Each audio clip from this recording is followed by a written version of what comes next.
அனைவருக்கும் வணக்கம். ஔஷதம் சித்த மருத்துவ மையத்தின் சார்பாக உங்களின் மருத்துவர் டாக்டர் மோ கலைவாணன். இந்த பகுதியில் ஈமோலைசிஸ் அப்படின்னு ஒரு பிரச்சனையை பற்றி பார்க்க போகிறோம். அப்படின்னா என்ன? அது ரத்தம் சம்மந்தப்பட்ட பிரச்சனை. ரத்தத்தில் ஆல்பிசின்னு ஒரு செல் இருக்குது. அதோட லைஃப் டைம் பார்த்தீங்கன்னா 120 நாட்கள். அந்த 120 நாட்களுக்குள்ளேயே அந்த ஆல்பிசி செல் சிதைவடைந்து போகுது. அதோட கண்டிஷன் பேர் தான் ஈமோலைசிஸ். சரி, இது யாருக்கெல்லாம் வரும் அப்படின்னு கேட்டோம்னா, ஹெப்படோமெகாலி, அதாவது லிவர் வீக்கமாக இருக்கிறவங்களுக்கு, மண்ணீரல் வீக்கமாக இருக்கிறவங்களுக்கு இந்த ஈமோலைசிஸ் பிரச்சனை வரத்துக்கு நிறைய வாய்ப்பு உண்டு. இது வந்தால் எப்படி இருக்கும், அந்த அறிகுறிகள்லாம் எப்படி இருக்கும்னா, அவங்க தசைகள் ரொம்ப பலவீனமாக இருக்கும், ரொம்ப வீக்காக இருப்பாங்க, உடல் சோர்வாக இருக்கும், மூளைக்கு தேவையான ஆக்சிஜன் அதிகமாக கிடைக்கிறதால ஒரு மயக்கமாக இருக்கும், மந்த நிலையிலே இருப்பாங்க, சுறுசுறுப்பே இருக்காது, எந்த ஒரு விஷயத்தையும் எடுத்தாலும் அவங்களால முடிக்க முடியாது, நாளைக்கு போஸ்ட்போன் பண்ணிக்கிட்டே இருப்பாங்க. சில பேருக்கு என்ன ஆகும்னா கை காலில் வீக்கம் ஏற்படும். இந்த வீக்கத்துக்கான காரணம் பார்த்தீங்கன்னா இந்த ஈமோலைசிஸ் பிரச்சனை தான். மரபணு சார்ந்தும் இது வரும். மிக முக்கியமாக இந்த சிக்கிள் செல் அனிமியான்னு ஒரு கண்டிஷன் இருக்குது. அவங்களுக்கு இந்த ஈமோலைசிஸ் பிரச்சனை ரொம்ப அதிகமாக வரும். சில பேருக்கு பாக்டீரியா உருவாக்குற அந்த ஒரு பாதிப்பும் இதில் உண்டு. மிக முக்கியமாக சில ஒட்டுண்ணிகள், பிளாஸ்மோடியம்ங்கிற ஒட்டுண்ணிலாம் இந்த ஈமோலைசிஸ் பிரச்சனை வர்றதுக்கு ரொம்ப முக்கியமான காரணமாக இருக்குது. அப்போ இதெல்லாம் நம்ம கண்டறிஞ்சு அதுக்கேற்ற மாதிரி உணவுகள், அதுக்கேற்ற மாதிரி யோகா, எக்ஸசைஸ்லாம் பண்ணோம்னா கண்டிப்பாக இந்த பிரச்சனை வெளியே வர முடியும். இப்படி வரும்போது சில பேருக்கு என்ன ஆகுதுன்னா, இந்த கல்லீரல் வீக்கம் அடையும் போது சாப்பிட்ட உணவு சரியாக செரிமானம் ஆகாது, கொஞ்சம் சாப்பிட்டாவே போதும்னு ஆகிடும். அப்போ பசி எடுத்தாலும் சில பேருக்கு நல்லா சாப்பிட முடியாது. இந்த மாதிரி செரிமான பிரச்சனைகள் இருக்கும், மலச்சிக்கல் இருக்கும், மனம் இறுக்கமாக இருக்கும், கொஞ்ச நேரம் வெயிலில் போனாலும் ரொம்ப டயர்ட் ஆகிடுவாங்க. இது எல்லாமே பார்த்தீங்கன்னா இந்த ஈமோலைசிஸ் பிரச்சனையால் வரக்கூடிய பாதிப்புகள். வேற என்ன விஷயங்களை அவங்க ஃபேஸ் பண்ணுறாங்கன்னா, மனம் சார்ந்த பிரச்சனைகள், மன குழப்பத்திலேயே இருக்கும், ஒரு விஷயத்த கான்சென்ட்ரேட் பண்ண முடியாது, ஒரு முடிவை டக்குன்னு எடுக்க மாட்டாங்க, ஒத்தி போட்டுக்கிட்டே இருப்பாங்க, அவங்கள நம்பியும் ஒரு பொறுப்பை கொடுக்க முடியாது, அவங்களுக்கு செய்யணும்னு விருப்பம் இருக்கும், ஆனால் அதை ஃபுல் ஃப்ளெட்ஜாக இறங்கி செய்ய மாட்டாங்க, ஒரு மந்த நிலையிலேயே இருப்பாங்க. எந்த ஒரு விஷயத்த கொடுத்தாலும் அந்த பிளான் பண்ணி செய்யறது, ஷெட்யூல் போட்டு செய்யறது, இது எல்லாமே அவங்களுக்கு வராது. அதே போல் ஞாபக மறதி கூட அதிகமாக இருக்கும், சின்ன சின்ன விஷயம் கூட மறந்துடுவாங்க. ஆனால் சில இடத்துல அவங்க ரொம்ப தயக்கமாக பேசுறதுக்கு கூச்சம் இதெல்லாம் அவங்களுக்கு இருக்கும். சில இடங்களில் போகணும்னா ஒரு கூட்டத்தை பார்த்தா அவங்க ஒதுங்கியே போவாங்க, மற்றவங்க கிட்ட அவங்க மனசு விட்டு பேச மாட்டாங்க, தன்னுக்குள்ள ஒரு குரூப்பை ஃபார்ம் பண்ணிட்டு அதுக்குள்ளேயே இருப்பாங்க, அதை தாண்டி பெரிய கம்யூனிகேஷன் பண்ணிக்க மாட்டாங்க. இந்த மாதிரி தொழில் சார்ந்த விஷயத்துலையும் அவங்களுக்கு பாதிப்பு ஏற்படும். ஏன்னா இந்த மாதிரி ஆட்கள் ஒரு இடத்துல வேலை செய்யணும்னா அவங்க நிறைய பேர் கார்னர் பண்ணுவாங்க. ஏன்னா அவங்க மந்தமா இருப்பாங்க, சுறுசுறுப்பா இல்லாம இருப்பாங்க, சொன்ன வேலையை செய்ய மாட்டாங்க, அப்படியே கொடுத்தாலும் அதை சொதப்பிடுவாங்க. இந்த மாதிரி பல விஷயங்கள் இந்த பிரச்சனையால அவங்க பாதிக்கப்படுறாங்க. வீட்லேயும் சரி வெளியிலையும் சரி இந்த ஈமோலைசிஸ் பிரச்சனை உண்டானவங்களுக்கு நிறைய விதமான அவமானங்களை சந்திக்கிறாங்க, மன ரீதியாக பிரச்சனைகளை சந்திக்கிறாங்க. இதுக்கு அவங்க என்ன மாதிரி உணவுகள் எடுத்துக்கிட்டா நல்லா இருக்கும்னு பார்த்தோம்னா, ரத்தத்தை அதிகமாக உற்பத்தி செய்கிற உணவுகள் எடுத்துக்கிட்டா ரொம்ப நல்லது. பீட்ரூட் எடுத்துக்கலாம், டெய்லி ஒரு கேரட்டு, அருகுப்புல் சாறு குடிக்கலாம், கரிஞ்சீரகம் ரொம்ப பெஸ்ட்டாக இருக்கும், அதை ஒரு டீஸ்பூன் நம்ம சாப்பிட்லாம். வேற என்னன்னா நம்ம வெள்ளை பூசணி எடுத்துக்கலாம். வெள்ளை பூசணி ராவா சாப்பிட்டா நல்லது, ஏன்னா செரிமான பிரச்சனை ஈமோலைசிஸ் கண்டிஷன்ல இருக்கும். இப்போ வெள்ளை பூசணி கல்லுப்பு, சுடுதண்ணி, மஞ்சள் போட்டு நல்லா வாஷ் பண்ணிட்டு ஒரு 50 கிராம் அளவு காலையில வெறும் வயிற்றுல தொடர்ந்து சாப்பிட்டுட்டு வரலாம். இந்த செரிமான பிரச்சனை சரியாகும். இந்த ஸ்பிளீனும் வீக்கமா இருக்கும், இந்த ஸ்பிளீன் வீக்கம், கல்லீரல் வீக்கம், இதுக்கெல்லாம் இது வெள்ளை பூசணி பெஸ்ட்டாவே வேலை செய்யும். அதை தொடர்ந்து எடுக்கலாம். வேற என்ன நம்ம எடுக்கலாம்னு பார்த்தோம்னா, காலையில வெறும் வயிற்றுல 1 லிட்டர் தண்ணி குடிக்கலாம். தண்ணி நிறைய குடிக்கணும். சில பேருக்கு 1 லிட்டர் தண்ணி குடிக்கிறது ரொம்ப சிரமமா இருக்கும். முதல்ல 1 கிளாஸ் டம்ளர் தண்ணியிலேருந்து ஆரம்பிக்கலாம். அப்படியே படிப்படியா நீங்க 1.5 லிட்டர் வரைக்கும் கொண்டு வரலாம்.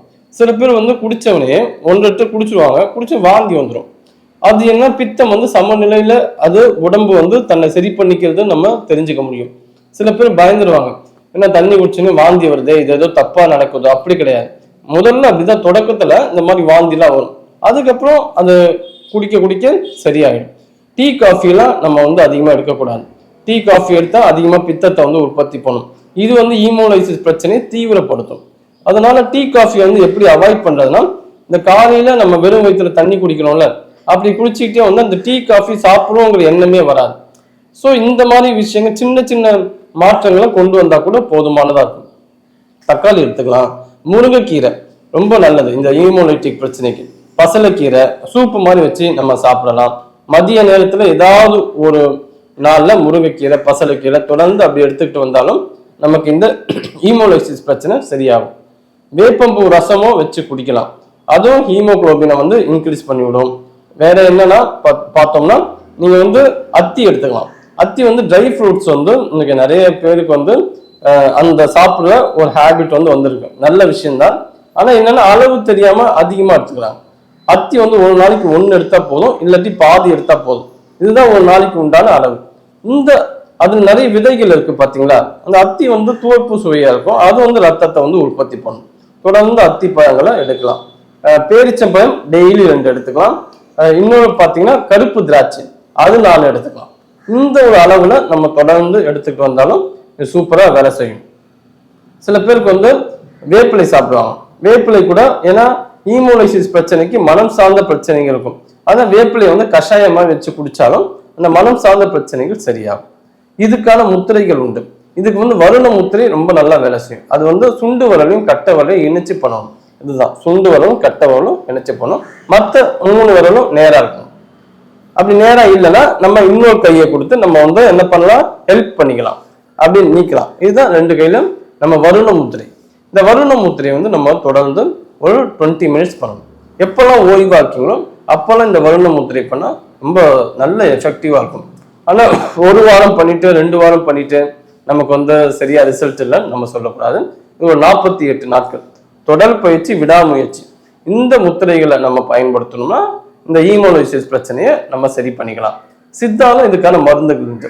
ஆறுமுக செந்தூரம், அயச்செந்தூரம், அமுக்குரா சூர்ணம், அமுக்குரா லேகியம், தாலிசாதி சூர்ணம், சங்கு பல்பம், சிலாசத்து பல்பம், இதுக்கு உண்டான தைல முறைகள். எப்படின்னா அந்தந்த நோயாளிகளை பார்த்து வாத பித்த கபம் அந்த பல்ஸ் பார்த்து டயக்னோஸ் பண்ணி அவங்களுக்கு ஏற்ற மருந்துகள் அவங்களுக்கு ஏற்ற அனுபானங்கள் சித்தால வந்து கொடுக்கப்படுது. இதுக்கு நல்ல ஒரு ட்ரீட்மெண்ட் வந்து எடுக்கலாம். ஒரு 3 மாசம் 6 மாசம் எடுக்கணும். ஏன்னா 1 மாசம் எடுத்துட்டு எனக்கு பெரிய ரிசல்ட் வரல நம்ம சொல்லக்கூடாது. இதெல்லாம் வந்து தொடர்ந்து எடுத்தாதான் நல்ல ஒரு பலனை கொடுக்கும். வேற என்னெல்லாம் பண்ணக்கூடாதுன்னா நம்ம வந்து அதிகமா வந்து இந்த பிராய்லர் சிக்கன் சாப்பிடுறது, ஜங்க் ஃபுட்டு, ப்ராசஸ் ஃபுட்டு, இதெல்லாம் எடுக்கக்கூடாது. ஆனா இன்னைக்கு நிறைய பேர் இதுக்குதான் ரொம்ப அடிமையா இருக்காங்க. இன்னைக்கு வந்து தடிக்கு விழுந்தாவே பிரியாணி கிடையாதான் இருக்கு. ஸோ அந்த அளவுக்கு பிரியாணி மோகம் மக்கள் மனதுல ரொம்ப தீவிரமான தாக்கத்தை ஏற்படுத்தியிருக்கு. கண்டிப்பா அதுல இருந்துல வெளியே வரும். என்னைக்காவது ஒரு நாள் நம்ம வேணா எடுத்துக்கலாமே தவிர அடிக்கடி பிரியாணி சாப்பிடுறது, அதுவும் இப்பெல்லாம் வந்து மிட் நைட்ல போய் பிரியாணி சாப்பிடுறது ஒரு பெரிய கலாச்சாரமே இருக்கு. இது எல்லாமே வந்து உடம்பை வந்து கெடுக்குது. அதுவும் இந்த ஹீமோலைசிஸ் கண்டிஷனுக்கு அதெல்லாம் கூடவே கூடாது. பால் சாப்பிடக்கூடாது. என்னடா பால் சாப்பிடக்கூடாதுன்னு சொல்றாங்களே நீங்க நினைக்கலாம். பால் வந்து செரிமான கோளால இன்னும் அதிகப்படுத்தி விடும். பாக்கெட் பால்லாம் நம்ம வந்து ஊசி போட்டு தான் வருது. அதனால பால் சாப்பிடக்கூடாது. அதே போல தயிர் சாப்பிடக்கூடாது. தயிரை வந்து மோராக்கி நம்ம சாப்பிடலாம். நெய் எடுத்துக்கலாம், அது ரொம்ப நல்லது. நெய்யை வந்து மதிய நேரத்துல அதை உருக்கி 1 டீஸ்பூன், 1 கைப்பிடி அளவு நம்ம வந்து உணவு எடுத்துக்கலாம். அதுக்கப்புறம் மற்ற சாம்பார் சாதம் என்னவோ நம்ம சாப்பிட்டுக்கலாம். இப்படி நம்ம பண்ணாலும் அந்த ஹீமோகுளோபின் லெவல் வந்து இம்ப்ரூவ் பண்றது இன்டைரக்டா இந்த நெய் வந்து பயன்படும். ஏன்னா இந்த நெய் வந்து அதிகமா எடுக்க மூட்டு வலிலாம் வரும். எங்கெல்லாம் வந்து பிளட் சப்ளை வந்து குறைவா இருக்கும் ஜாயின்ஸ்ல எல்லாம், அங்கெல்லாம் வந்து பெயின் வரும். அப்போ நெய்யெல்லாம் நம்ம எடுக்கும் போது அந்த பெயின் வந்து குறையறதுக்கு வாய்ப்பு உண்டு. இந்த மாதிரி நிறைய விஷயங்கள் வந்து ஹீமோலைசிஸ் பேஷண்ட் வந்து நான் சொன்னதை ஃபாலோ பண்ணீங்கன்னா ரொம்ப சீக்கிரமாகவே அதுல இருந்து வெளியே வர முடியும். நன்றி, வணக்கம்.